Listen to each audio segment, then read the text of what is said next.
आप सभी को जन्माष्टमी की हार्दिक शुभकामनाएं। आइए भगवान श्री कृष्ण के जन्म दिवस पर बात करते हैं उनकी और उनकी कई लीलाओं की। भगवान श्री कृष्ण एक बहुत ही नटखट बच्चे हैं। वे एक बांसुरी वादक हैं और बहुत अच्छा नाचते भी हैं। वे अपने दुश्मनों के लिए भयंकर योद्धा हैं।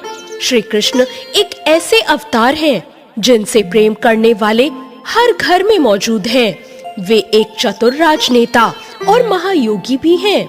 वो एक सज्जन पुरुष हैं और ऐसे अवतार हैं जो जीवन के हर रंग को अपने भीतर समाये हुए हैं। श्री कृष्ण का जन्म मथुरा के कारावास में रात्रि में हुआ था।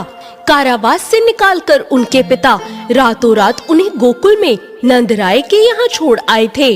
गोकुल और वृंदावन में उन्होंने अपना संपूर्ण बचपन गुजारा। इस दौरान उन्होंने कंस के द्वारा उन्हें मारने के लिए भेजे गए पूतना, बकासुर, अघासुर, तृणासुर आदि को अपनी माया से उनका वध कर दिया।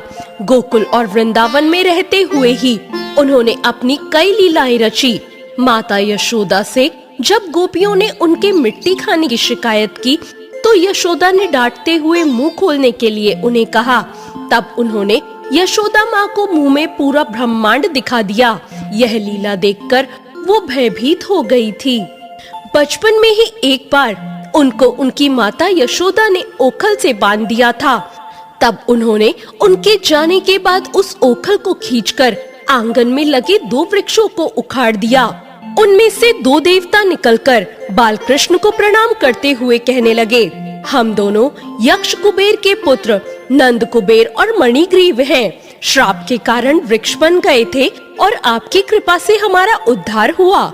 श्री कृष्ण ने बचपन में ही गोकुल और वृंदावन में इंद्रदेव की पूजा और उसका इंद्रोत्सव यह कहकर बंद करवा दिया कि इंद्रदेव अहंकारी देव हैं और कोई न्याय करता नहीं है। इंद्रोत्सव बंद होने से इंद्रदेव कुपित हो जाते हैं तो वे सावर्तक से कहकर गोकुल और वृंदावन में जल प्रलय करवा देते हैं। ऐसे में श्री कृष्ण सभी ग्रामवासियों को बचाने के लिए गोवर्धन पर्वत को अपनी उंगली पर उठा लेते हैं और सभी गांव वालों को उसके नीचे आने को कहते हैं। यह देखकर इंद्र और सभी देवता दंग रह जाते हैं। अंत में इंद्रदेव हार मानकर उनकी शरण में आ जाते हैं। तभी से गोवर्धन पूजा का भी प्रारंभ हो जाता है। मथुरा जाने के बाद सबसे पहले वो कुब्जा का उद्धार करते हैं, फिर भगवान शिव का धनुष तोड़ते हैं और अंत में कंस का वध करते हैं। बाद में वे संदीपनी ऋषि के आश्रम में पढ़ने के लिए चले जाते हैं। कंस के वध के बाद उनकी बाल लीलाएं समाप्त हो जाती हैं। जय श्री कृष्ण। तो ये थी भगवान श्री कृष्ण की कुछ लीलाएं। आप सभी को आज की कहानी कैसी लगी कमेंट करके जरूर बताएं।